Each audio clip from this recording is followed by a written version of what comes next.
προσανατολιστούμε να παράγουμε με βάση αυτό που ζητάνε οι αγορές, για να είμαστε ανταγωνιστικοί. Στις μικρομεσαίες. Δεν έχει κανένα νόημα αυτή τη στιγμή να βάζουμε έναν μικρομεσαίο σε ρύθμιση, εξυπηρετώντας παλιές και νέες οφειλές. Δεν θα μπει ποτέ. Χάνει πόρους το κράτος και ο ίδιος στραγγαλίζεται. Δεν έχει κανένα νόημα να το αντιμετωπίζουμε ως ενδυνάμει φοροφυγά. Να ποινικοποιούμε την επιχειρηματικότητα. Πρέπει να αποφασίσουμε ένα σταθερό φορολογικό σύστημα που δεν κοστίζει τίποτε. Οι κοινοτικοί πόροι θα πρέπει η στόχευσή τους να είναι σε συγκεκριμένες δράσεις, όχι μόνο με απορρόφηση, αλλά με αξιοποίηση. Οι περιφέρειες θα λάβουν από αυτά τα 20,8 δις 35%. Είναι σημαντικό ποσό, δεν είναι μικρό. Ναι. Ξέρετε, εγώ όχι με τον παρόντα, αλλά με τους προηγούμενους κυρίως διορισμένους περιφερειάρχες έφτασα στο τέλος να μην μιλιέμαι, γιατί κάθε φορά αντιδρούσα σε αυτό. Μας παρουσίασαν, ας πούμε, νούμερα απορροφητικότητας. Και έλεγα, ρε παιδιά, εντάξει, ωραία, τι σημαίνει απορροφητικότητα, μας δώσανε 10 και ξοδέψαμε 11. Πάρα πολύ ωραία. Θα μας πείτε ποτέ το κοινωνικό και το οικονομικό αποτέλεσμα που πετύχαμε με αυτά τα 11? Αυτό είναι πρόβλημα. Έχουμε έλλειμμα. Έχουμε έλλειμμα. Δεν υπάρχουν και διαδικασίες στο ίδιο το ΕΣΠΑ. Ας πούμε. Υπάρχουν κάποιοι μηχανισμοί μέτρησης των αποτελεσμάτων, αλλά πραγματικά στην κοινωνία και στην οικονομία δεν υπάρχει ένας μηχανισμός που να μετράει. Φτιάξαμε βρεφονιπιακούς σταθμούς.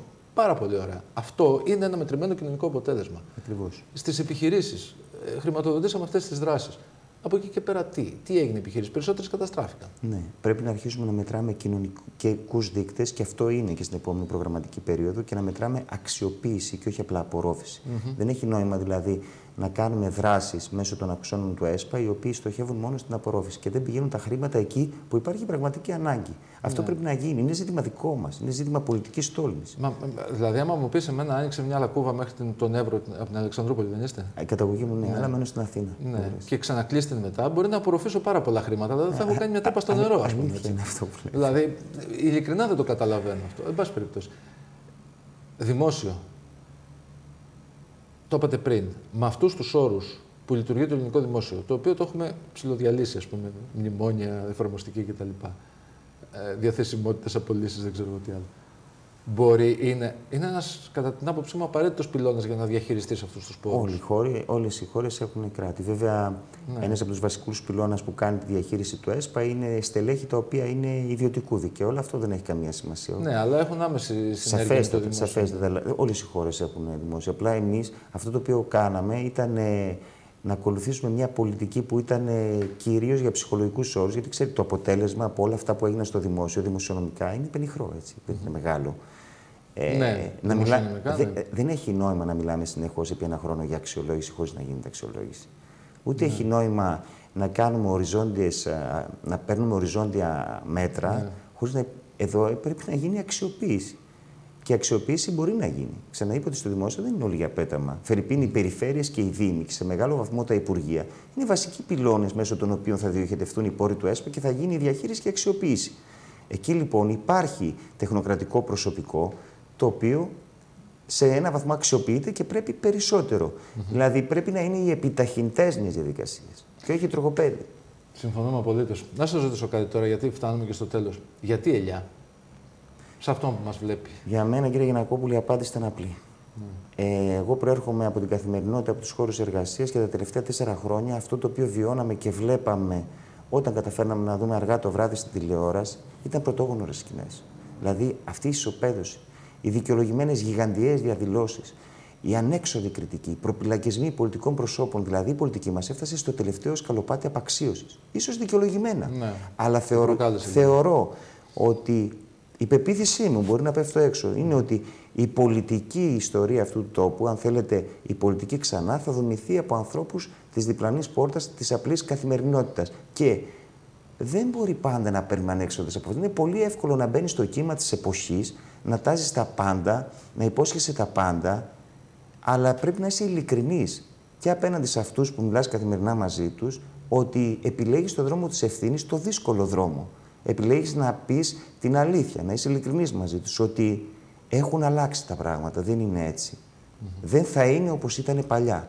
Όπως τα βιώσαμε εμείς, μια γενιά που είσαι μια επίπλαστη ευμάρεια. Ξέρετε, έχω την αίσθηση, δεν έχω τίποτα με τον άνθρωπο μου, είναι πάρα πολύ συμπαθής, αλλά έχω την αίσθηση ότι με τον Θοδωρή Ζαγοράκη, ας πούμε, αυτή την κουβέντα δεν θα μπορούσα να την κάνω. Μπορούσα να κάνω μια άλλη συζήτηση, εξαιρετικά ενδιαφέρουσα επίσης, για τα χτεσινά παιχνίδια ενδεχομένως κτλ. Γιατί αναφέρω το όνομά του? Γιατί βλέπω σε όλους τους χώρους, ας πούμε, να επιλέγονται ονόματα από το Star System, οι οποίοι έχουν και ένα γκελάρισμα στην κοινωνία, ας πούμε, αυτό που έχουν, εν πάση περιπτώσει. Αυτό συνιστά ένα πρόβλημα για ανθρώπους οι οποίοι, αυτό που λέγατε πριν, επιλέγουν το δρόμο της ευθύνης, το δύσκολο δρόμο κτλ. Σε σχέση με την αναγνωρισιμότητά τους, με την προβολή τους. Κύριε Γιαννακόπουλε, σίγουρα είναι πολύ πιο δύσκολο.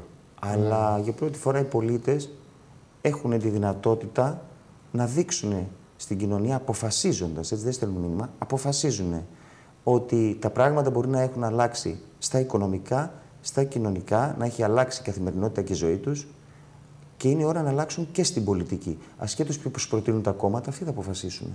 Ναι. Και έχουν δικαίωμα να κάνουν αυτό το οποίο πιστεύουν, να κάνουν την καλύτερη επιλογή. Θυμηθώ ένα παράδειγμα, βέβαια δεν είναι δόκιμο. Αν θυμόσαστε, στη γείτονα χώρα, εν μία νυχτή, εξαφανίστηκαν όλοι από το πολιτικό σκηνικό του τόπου με εκείνες τις εκλογές, αν θυμόσαστε. Θυμάμαι τότε ο κύριος Γιλμάς, που ήταν υπουργός εξωτερικών, δεν εξελέγει καν βουλευτής. Εν πάση περιπτώσει, οι κοινωνίες περνάνε μετέχμια. Ναι. Είμαστε τώρα σε ένα τέτοιο.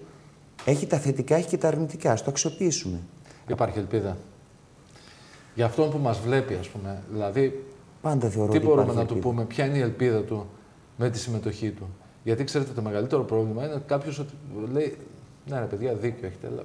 Θεωρώ ότι τα πράγματα είναι απλά. Δεν αλλάζει τίποτα. Την επόμενη μέρα στο Ευρωπαϊκό Κοινοβούλιο θα υπάρχουν οι ομάδες του Ευρωπαϊκού Κοινοβουλίου και εμείς θα εκπροσωπηθούμε από 21 ανθρώπους, οι οποίοι μέλημά τους, αν θέλουν να είναι χρήσιμοι, είναι να κάνουν την ουσιαστική διαπραγμάτευση για τα δίκαια της Ευρώπης και της πατρίδας μας. Είναι δική τους απόφαση ποιους θα στείλουν να κάνουν αυτή τη δουλειά, να το πω πολύ απλά. Γιατί είναι μια δουλειά. Έχουμε παρεξηγήσει αυτή τη δουλειά. Ναι, δηλαδή, γιατί πολλές φορές τη λένε λειτουργήμα, αλλά εγώ επειδή... Όχι, εννοώ τη δουλειά του Ευρωβουλευτή. Μέχρι τώρα τι γινόταν, ας πούμε, ψηφίζαμε 22-23 πώς ήταν παλιότερα. Ναι, πάτε, καθίστε εκεί διακοπές 5 χρόνια, καλοπληρωθείτε, γιατί είναι και αυτό ένα ζήτημα, ας πούμε. Έτσι. Και ελάτε πίσω μετά, ούτε τηλέφωνο. Διάβαζα, ας πούμε, χαρακτηριστικά της κυρίας Γιαννάκου, που τη θεωρώ και αξιολογότατο στέλεχος, ας πούμε, τη δήλωση ότι έχουν να μιλήσω με τη Σαμαρόλη 1,5 χρόνο. Δηλαδή, μέσα στον 1,5 χρόνο της κρίσης, εάν δεν έχεις αυτόν τον άνθρωπο και να κάνει μια συγκεκριμένη δουλειά, τι τον θες και τι τον καλοπληρώνεις. Είναι μέσα στην παθογένεια του πολιτικού μας συστήματος, γι' αυτό φτάσαμε εδώ που φτάσαμε. Νομίζω ότι είναι μια πολύ καλή ευκαιρία να κάνουμε αλλαγές. Και επιτέλους, επειδή το ακούμε συχνά, το ακούμε και στο δρόμο, το ακούμε, ας πούμε, και στα μεγάλα μέσα μαζικής ενημέρωσης στην Αθήνα. Υπάρχει ανάγκη ανανέωσης του πολιτικού προσωπικού, ανάγκη ανανέωσης του πολιτικού προσωπικού. Είδου. Ευχαριστώ πολύ που ήσασταν εδώ, κύριε Τσολακίδη. Εγώ σας ευχαριστώ για την πρόσκληση. Καλή σας μέρα και καλή επιτυχία στις ευρωεκλογές. Τουλάχιστον νομίζω ότι στη Θεσσαλία το αποτύπωμά σας έγινε σήμερα ορατό. Να είστε καλά, κύριε Γιαννακόπουλε. Ευχαριστώ. Λοιπόν, κυρίες και κύριοι, φτάσαμε και εμείς στο τέλος. Σας αφήνουμε εδώ. Θα τα ξαναπούμε το πρωί της Δευτέρας με όλη την επικαιρότητα του Σαββατοκύριακου και βεβαίως με τους πρωταγωνιστές της επικαιρότητας που είναι οι καλεσμένοι μας. Καλό Σαββατοκύριακο, ηλιόλουστο. Εύχομαι, δεν ξέρω πώς θα είναι. Ραντεβού τη Δευτέρα λίγο μετά τις 8 το πρωί. Να είστε καλά, να περνάτε καλά. Καλημέρα σε όλους. Καλημέρα Θεσσαλία.